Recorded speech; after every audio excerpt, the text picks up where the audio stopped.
जोधपुर पहुंचे फिल्म अभिनेता सलमान खान। हिरण शिकार मामले में जमानत याचिका के खिलाफ होगी सुनवाई। सोमवार को होगी मामले में सुनवाई।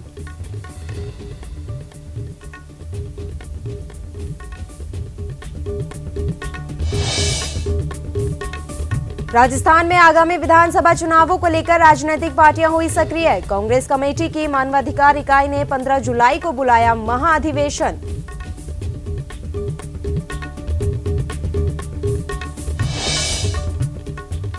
राजस्थान में आगामी विधानसभा चुनावों को लेकर राजनीतिक पार्टियां हुई सक्रिय। कांग्रेस कमेटी के मानवाधिकार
नमस्कार, मारो राजस्थान में आप सभी का स्वागत है और मैं हूं आपके साथ पल्लवी। जोधपुर काला हिरण शिकार प्रकरण में दोषी फिल्म अभिनेता सलमान खान को सुनाई गई 5 साल की सजा के खिलाफ सेशन कोर्ट में दायर अपील पर सोमवार को सुनवाई होगी। सुनवाई में सलमान खान कोर्ट में व्यक्तिगत रूप से पेश होंगे। इसी को लेकर सलमान रविवार को जोधपुर पहुंचे। सलमान के साथ सलमान की बहन अलवीरा और पूर्व एमएलए बाबा सिद्दीकी भी पहुंचे हैं। सलमान खान को कांकाड़ी हिरण शिकार मामले में सजा सुनाए जाने के बाद जिला एवं सेशन कोर्ट से सशर्त जमानत मिली थी। जमानत देने के साथ ही कोर्ट ने सलमान को पाबंद किया था कि अगली पेशी के दौरान यानी 7 मई को उन्हें कोर्ट में पेश होना है। सलमान कोर्ट में व्यक्तिगत रूप से पेश होने के लिए जोधपुर आए हैं।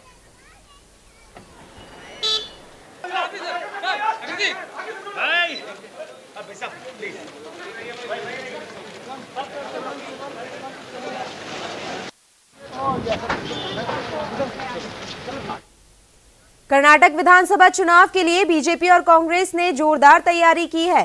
दोनों दलों के दिग्गज नेता ताबड़तोड़ रैलियां कर रहे हैं। इसी बीच बीजेपी के सीएम येदियुरप्पा ने विवादित बयान दिया। इस बयान को लेकर जयपुर कांग्रेस के नेताओं ने भाजपा पर जमकर निशाना साधा है। कांग्रेस का कहना है कि भाजपा अब हार रही है, जिस कारण बौखला गई है। कांग्रेस ने दावा किया है कि बीजेपी कर्नाटक हारने के बाद राजस्थान, छत्तीसगढ़ और मध्य प्रदेश में भी हारेगी। तो कर्नाटक में चुनाव है, वहाँ पर भारतीय जनता पार्टी की स्थिति बहुत खराब है और वहाँ के नेता घबराए हुए हैं। माननीय मोदी जी, अमित शाह जी और येदियुरप्पा जो भ्रष्टाचार में लिप्त हैं, जिनको जेल गए हैं, ऐसे लोग वहाँ नेतृत्व कर रहे हैं और जनता उनको वोट नहीं दे रही है और उससे घबरा करके वो ऐसे बयान दे रहे हैं कि कोई वोट देने नहीं आ रहा तो उसको बांध करके ले आओ। तो ये डेमोक्रेटिक सिस्टम में खुला एक तरीके से आचार संहिता का उल्लंघन है। किसी भी व्यक्ति को आप दबा करके मजबूर करके वोट नहीं ले सकते। जनता को जिसको वोट देना उसको देगी और जिसको देना नहीं होगा वो नहीं देगी। नहीं देना भी एक तरीके से असहमति है कि वो इन लोगों से राज़ी नहीं है और जो नोटा का बटन भी इसीलिए बनाया गया है। तो इसलिए जो येदियुरप्पा जी का जो बयान है, कांग्रेस की घोर निंदा करती है और ऐसे नेताओं को बौखला करके बयान नहीं देने चाहिए। जयपुर शहर में पानी, सड़क सफाई और बिजली समेत विभिन्न समस्याओं को लेकर जिला कांग्रेस कमेटी ने अध्यक्ष प्रताप सिंह खाचरियावास के नेतृत्व में शहर के वार्ड संख्या 22 का दौरा कर जमकर विरोध प्रदर्शन किया। प्रताप सिंह ने कहा कि जयपुर से ही बीजेपी सरकार बनी है, तब भी शहर के हाल बेहाल हैं। नगर निगम में भ्रष्टाचार बढ़ गया है। साथ ही उन्होंने जन समस्या निवारण समिति की भी शुरुआत की है।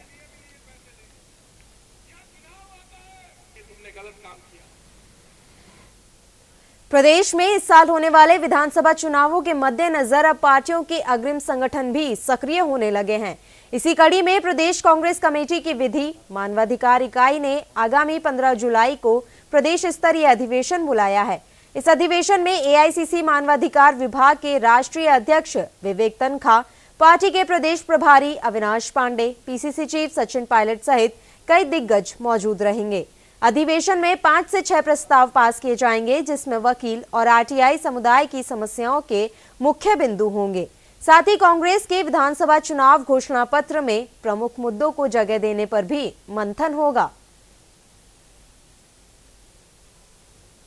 15 जुलाई को राजस्थान का राज्य स्तरीय अधिवेशन होगा, जिसमें कांग्रेस के राष्ट्रीय नेता उसको संबोधित करेंगे। राष्ट्रीय अध्यक्ष विवेक तनखा जी, कपिल सिब्बल जी, हमारे पी चिदम्बरम साहब, सलमान खुर्शीद जी, अभिषेक मनु सिंघवी जी, अशोक गहलोत जी, सचिन पायलट जी, रामेश्वर डूडी जी, सीपी जोशी साहब, मोहन प्रकाश जी, सभी नेता इस अधिवेशन को संबोधित करेंगे। पूरे राजस्थान के हर जिले से, हर ब्लॉक से अधिवक्ता भाग लेंगे, आरटीआई कार्यकर्ता भाग लेंगे और जो मानवाधिकार का काम करते हैं, जो एनजीओ संगठन है, वो लोग भाग लेंगे। WHO की हालिया रिपोर्ट में भारत के 15 में से 14 शहरों को बेहद प्रदूषित बताया। इसमें जोधपुर और जयपुर शहर भी शामिल है। राजस्थान प्रदूषण नियंत्रण बोर्ड की माने तो जयपुर में सामान्य हवा की तुलना में 5 गुना से भी ज्यादा पार्टिकुलेट मैटर यानी जहरीले तत्व खोले हुए हैं। जयपुर में विश्वकर्मा इंडस्ट्रियल एरिया में वायु प्रदूषण सबसे ज्यादा है, जबकि दूसरे नंबर पर चांदपोल इलाका है। वीकेआई के पिछले महीने के आंकड़ों में PM10 की मात्रा 570 तक पहुंच गई थी, जबकि चांदपोल में इसका स्तर 450 तक आंका गया। राजधानी के अजमेरी गेट और रामबाग सर्किल का भी यही हाल है, जहां आंकड़ा 395 से 430 के बीच है।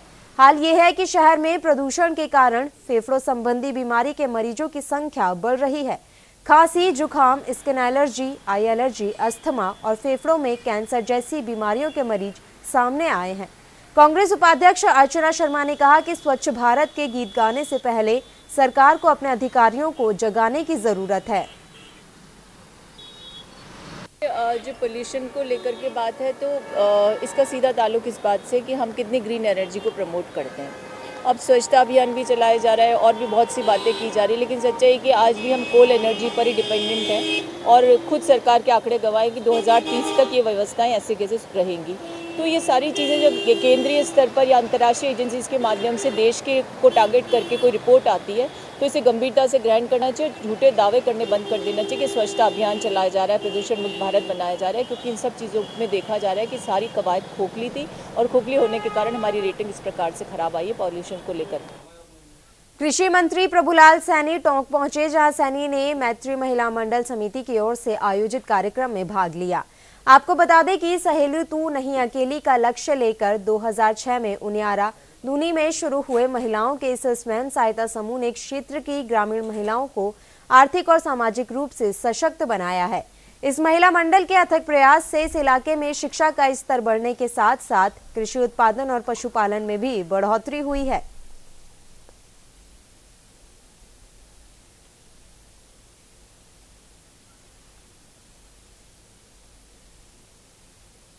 मौसम विभाग ने अगले 48 घंटों तक उत्तर पश्चिम राजस्थान के 10 जिलों को लेकर अलर्ट जारी किया है।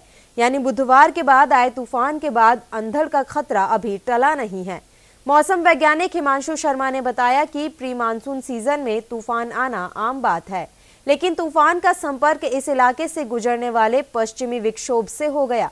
इसके अलावा अस्थिर वातावरण की वजह से तूफान ताकतवर होकर बड़े इलाके में फैल गया। आपको बता दें कि बुधवार को आए रेतीले तूफान में राजस्थान में 36 से ज्यादा लोगों की मौत हो गई थी। तूफान से राजस्थान के बीकानेर, भरतपुर, अलवर और धौलपुर में सबसे ज्यादा नुकसान पहुंचा था। यहां तूफान की गति करीब 135 किलोमीटर प्रति घंटा थी। राजस्थान के मुख्यमंत्री वसुंधरा राजे, चिकित्सा मंत्री कालीचरण सर्राफ भरतपुर के दौरे पर हैं। मौसम विभाग की माने तो वेबसाइट पर इसकी चेतावनी भी दी गई थी और हर 3 घंटे में साइट को अपडेट भी किया जा रहा था। विभागीय अधिकारियों ने ऑफ द रिकॉर्ड बताया कि लोग ज्यादा घबराएं ना, इस कारण इस तरह की सूचना सीधे सार्वजनिक नहीं की जाती। मौसम विभाग के अनुसार ऐसे कई कारण अचानक से बन गए जिनकी वजह से तूफान डेडली हो गया।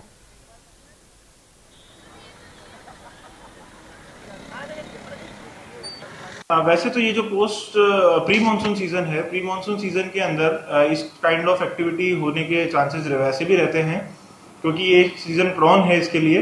लेकिन जैसा कि नेचुरल कैलेमिटी आई है, तो इसके लिए मौसम विभाग की तरफ से 3 बजे हमारी जो नाउकास्ट हम इशू करते हैं डीओ सीट से, ड्यूटी ऑफिसर जो हमारे इशू करते हैं, उन्होंने इसकी चेतावनी दे दी थी। हमारी वेबसाइट जो है जयपुर की imd.gov.in पे जाके आप डिपार्टमेंटल साइट्स में जयपुर सेक्शन को देख सकते हैं, और वहीं पे हम इसको हर 3 आवर्ली अपडेट करते हैं। जब इसके चांसेस जिस प्रकार से जिन डिस्ट्रिक्ट ज़्यादा प्रोन होती है, यहाँ पे उसके सिग्नल्स हमें दिखने लगते हैं, तो हम उसे अपडेट करते रहते हैं। तो आप अगर उसे विजिट करें तो काफ़ी इन चीज़ों से आपको हेल्प मिल सकती है। दूसरा है कि नेचुरल कैलामिटीज़ को आप रोक नहीं सकते, लेकिन आप उनके लिए अगर प्रिकॉशंस लें तो कैजुअलिटीज़ कम से कम की होने के चांसेस रहते हैं।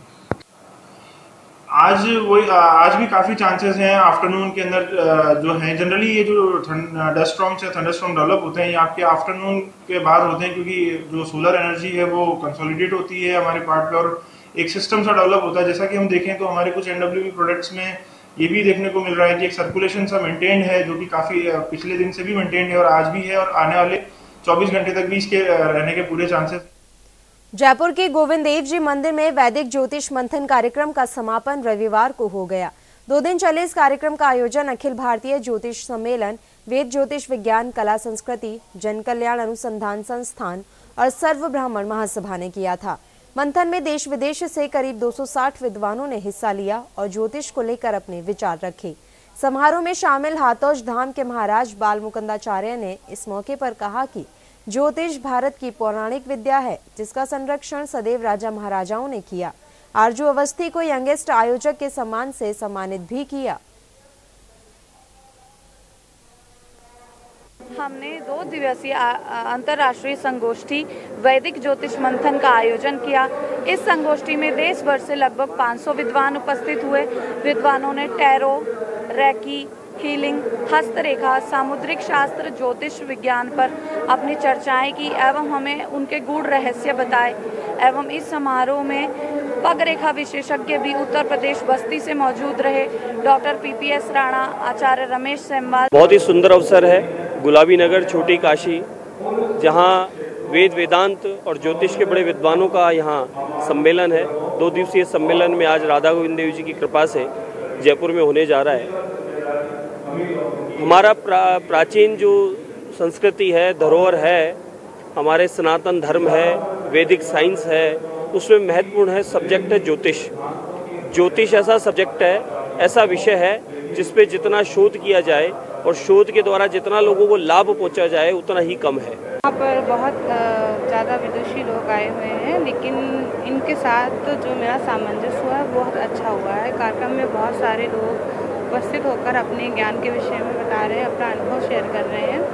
और वैदिक ज्योतिष को लेकर जो हमारे समाज में भ्रांतियां हैं कि जो पंडित वगैरह होते हैं वो ज़्यादा पैसे लेते हैं या ज्ञान नहीं होता है इतना उत्तम लोगों का, इसके बावजूद लूट जैसी इस तरह की भ्रष्टाचार की चीज़ें उपस्थित हो रही हैं। दौसा जिले में भगवान परशुराम की जयंती हर्षोल्लास के साथ मनाई गई। मेहंदीपुर बालाजी में ब्राह्मण समाज के लोगों ने भगवान परशुराम जयंती महोत्सव पर कई कार्यक्रम आयोजित किए। भगवान परशुराम की प्रतिमा को फूलों से सजे रथ पर विराजमान कर वैदिक मंत्रोच्चारण के साथ महाआरती की गई। इसके बाद मुख्य मार्गों से विशाल शोभा यात्रा निकाली गई। शोभा यात्रा में 351 कलश धारण कर महिलाएं साथ निकली। शोभा यात्रा में परशुराम, राधा कृष्ण, शिव पार्वती की झांकियां आकर्षण रूप से सजाई गई थी।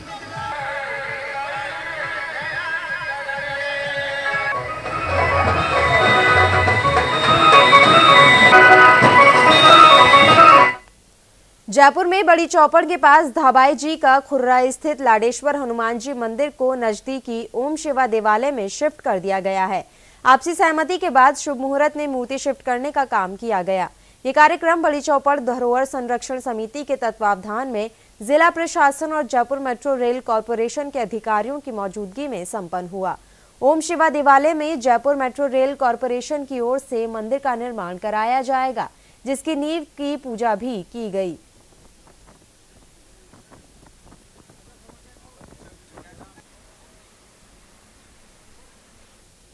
सरकारी स्कूलों में नामांकन बढ़ाने के लक्ष्य को लेकर शिक्षा विभाग राजस्थान के स्कूलों में इस बार 2 बार प्रवेशोत्सव कर रहा है। पहले प्रवेशोत्सव की शुरुआत 26 अप्रैल से हो गई है, जो 9 मई तक चलेगा। वहीं दूसरा चरण 18 जून से शुरू होकर 3 जुलाई तक चलेगा। राज्य सरकार सरकारी स्कूलों को बढ़ावा देने और इसमें नामांकन बढ़ाने को लेकर पूरी तरह से सक्रिय नजर आ रही है। शिक्षा मंत्री ने तमाम सरकारी स्कूलों में नामांकन बढ़ाने के लिए प्रवेशोत्सव की जिम्मेदारी अध्यापकों को सौंपी है। राजस्थान में जिस प्रकार का एक शैक्षिक वातावरण बना है, हमने अभिभावकों की जिस तरह से विश्वास जीता है, उसमें सरकारी स्कूलों के प्रति लोगों की एक आकर्षण का केंद्र बनते जा रहे हैं। स्कूलों की कायाकल्प भी होने लगी है, रंग-रोगन हुए हैं, कमरे बने हैं और फिर अध्यापक भी अपने क्षमता के अनुकूल सारे राजस्थान के अंदर रैलियाँ निकाल के कर रहे हैं। तो पहला चरण जो है वह अभी 26 अप्रैल से शुरू हुआ है, ये 9 मई तक चलेगा। सवाई माधोपुर जिला मुख्यालय के HD सोनी मेमोरियल नामक निजी अस्पताल में गंभीर हालत में केमिकल से दागा हुआ एक बच्चा भर्ती हुआ है। मासूम की उम्र महज 4 माह है और जख्म बिल्कुल हरे।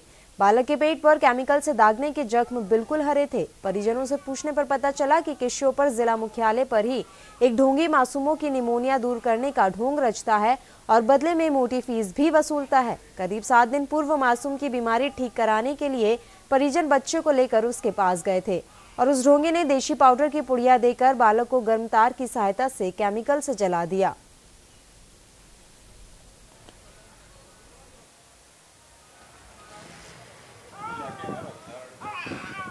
ये बच्चा राजस्थान का नहीं है, राजस्थान से अपने डिस्ट्रिक्ट से लगता हुआ जो श्योपुर MP वाला एरिया है वहाँ से आया है।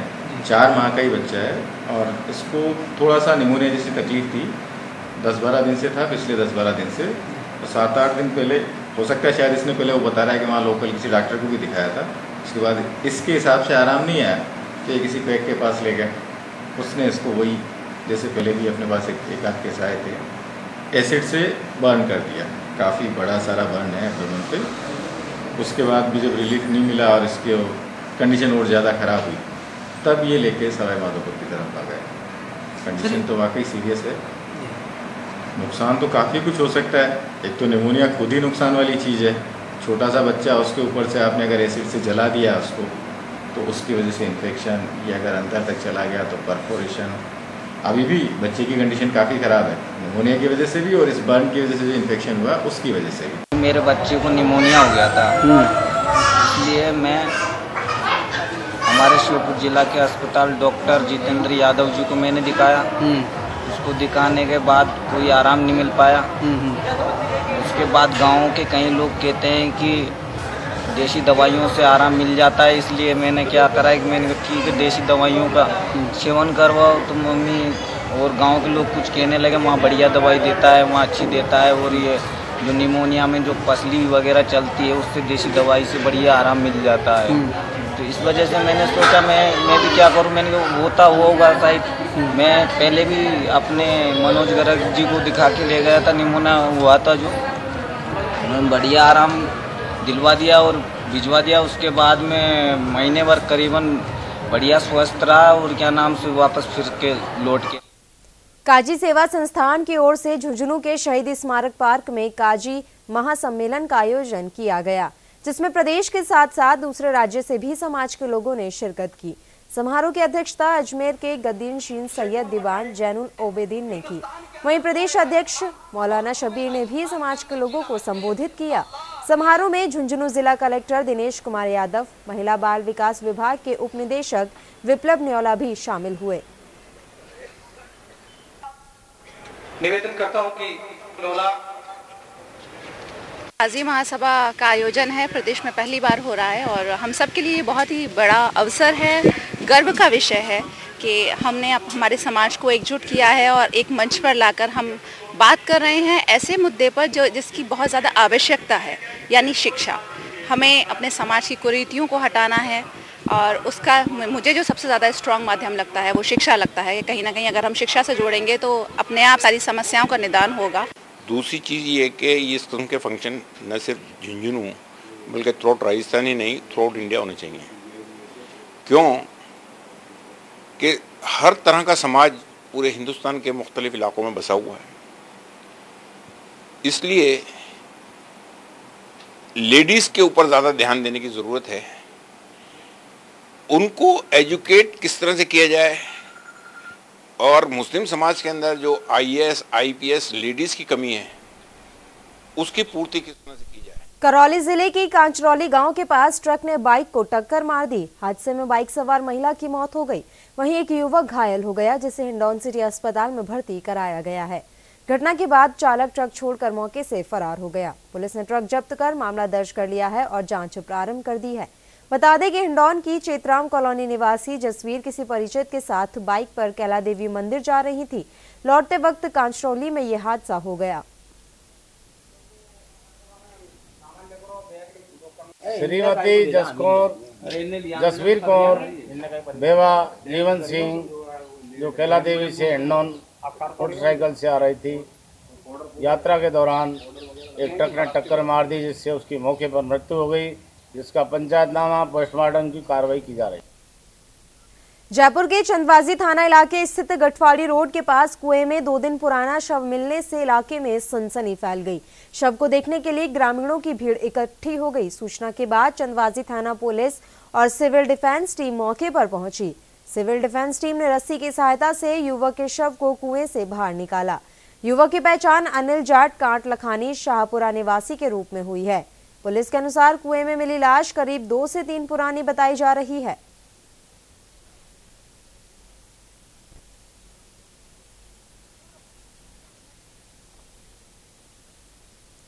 आधुनिक राजस्थान के निर्माता और राजस्थान के पूर्व मुख्यमंत्री मोहनलाल सुखाड़िया के पुत्र दिलीप सुखाड़िया का निधन हो गया। दिलीप सुखाड़िया के निधन पर समूचे कांग्रेस में शोक की लहर दौड़ पड़ी।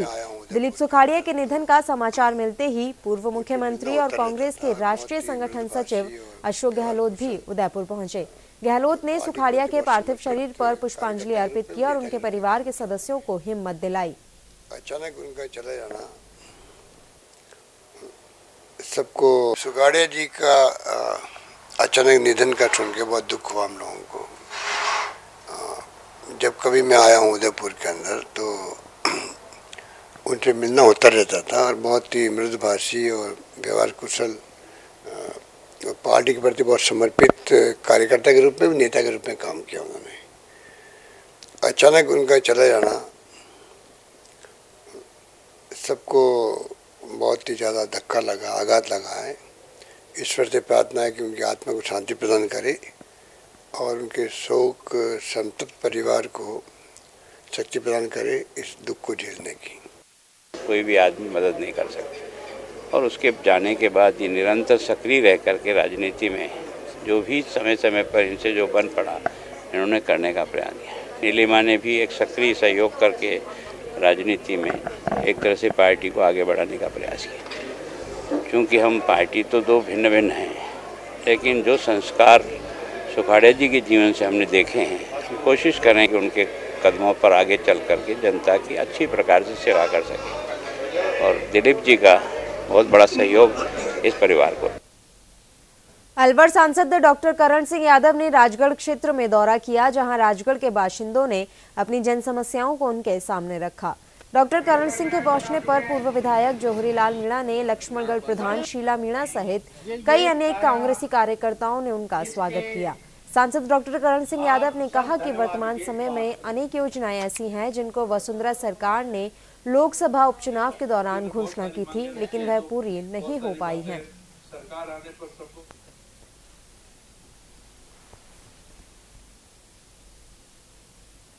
प्रदेश के किसानों को अब बहुत जल्द ऋण माफी की सौगात मिलने वाली है। मुख्यमंत्री वसुंधरा राजे ने अपनी बजट घोषणा में पहले ही किसानों के 50,000 तक के कर्ज माफ करने की बात की थी, जिसके तहत सहकारी बैंकों द्वारा ऋण माफी शिविर लगाए जाएंगे। सहकारिता मंत्री अजय सिंह किलक ने जानकारी देते हुए बताया कि 20 मई तक ये शिविर लगाए जाएंगे, जिसके तहत लगभग 30 लाख लघु एवं सीमांत किसानों के साथ साथ कोऑपरेटिव बैंकों से कर्ज लेने वाले किसानों के भी कर्ज माफ किए जाएंगे। उन्हें ऋण माफी पत्र भी बांटे जाएंगे। वहीं आदिवासी अंचल के किसानों का भी कर्जा माफ किया जाएगा।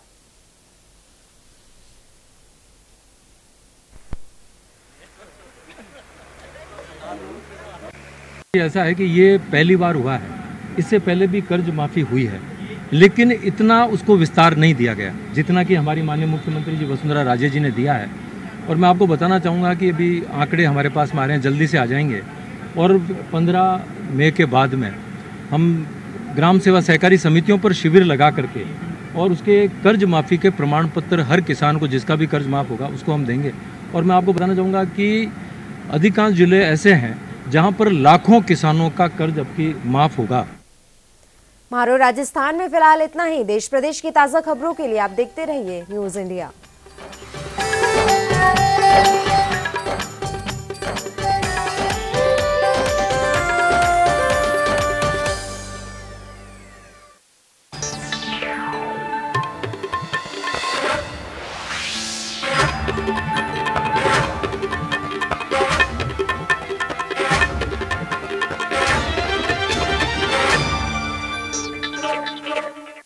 आप हमारे चैनल को YouTube पर सब्सक्राइब कर सकते हैं न्यूज इंडिया निम्स पर। इसके अलावा आप ट्विटर पर भी हमें न्यूज इंडिया 17 पर फॉलो कर सकते हैं। फेसबुक पर आप newsindia.nimsuni पर हमें लाइक कर सकते हैं।